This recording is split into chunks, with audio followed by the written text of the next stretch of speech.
Chemistry Review numbers 7 and 8. Number 7 says, when 127 grams of copper reacts with 32 grams of oxygen gas to form copper 2 oxide, no copper or oxygen is left over. How much copper 2 oxide is produced?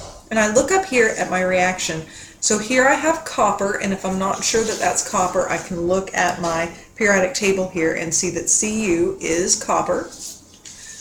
So I have copper, I have oxygen, so that's my oxygen gas, and then CuO must be my copper 2 oxide, and it is. So what I want to do is I'm going to label the amounts that it gives me up here in my reaction. So I have 127 grams of copper.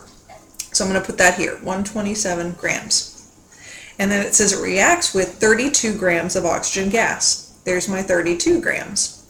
And I want to know how much copper 2 oxide is produced. Well, if I just fill this in here, I put this as a plus, and this is an equal sign, I know that whatever I have before my reaction has to equal whatever I have after my reaction. It's called the law of conservation of mass. Whatever mass I start with, I will also end with. Even if it's in a new substance, then I'm still going to have the same number of grams. So all I have to do is take 127 and add 32, and I'm going to get 159 grams, which is answer choice J, and I'm done.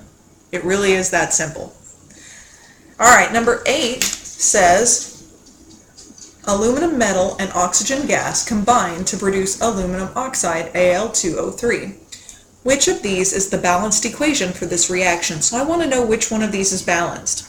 Remember, I just said that however many grams I have before the reaction, before my arrow, I also have to have after the reaction.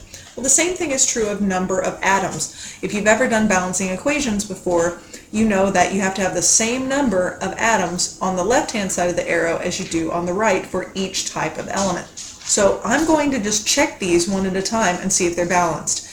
Al, I have 1 here because there's no number, that means there's 1, and here I have 2, so automatically I know that one's not balanced. I don't even have to check oxygen, which is also unbalanced. G says I have 2 Als on the left, and here I have 2 Al2s, which means I have to multiply these two together, and I have 4 Als on the right. 2 versus 4, that one's not balanced either.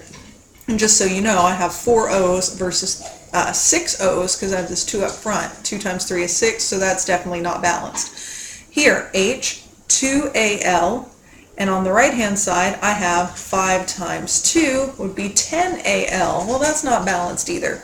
So let's double check and make sure J is balanced. 4 Al, and 2 times 2 is also 4 Al, so that's balanced, so Al looks good.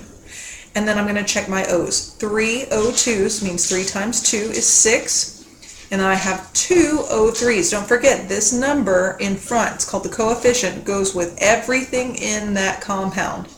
Alright, this 4 only goes with Al because this plus sign separates out the Al from the O2, and this 3 then goes with this O2. So that's why I have 6 O's here, and I also have 2 times 3 makes 6 O's there. So I have 4 Als, 4 Als, 6 O's, 6 O's, so J is our balanced equation.